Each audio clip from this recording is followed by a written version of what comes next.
this video, I'm gonna show you how to edit TikTok video description after posting.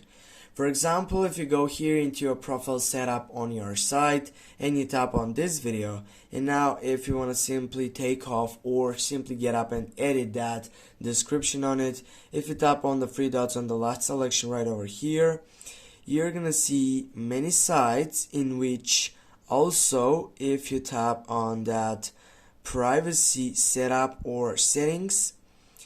go on it, and here guys, as you can see, you have just these setups. Also, if you get back, you're gonna see that you have more options, but there is no directly option to get up and change that description on it.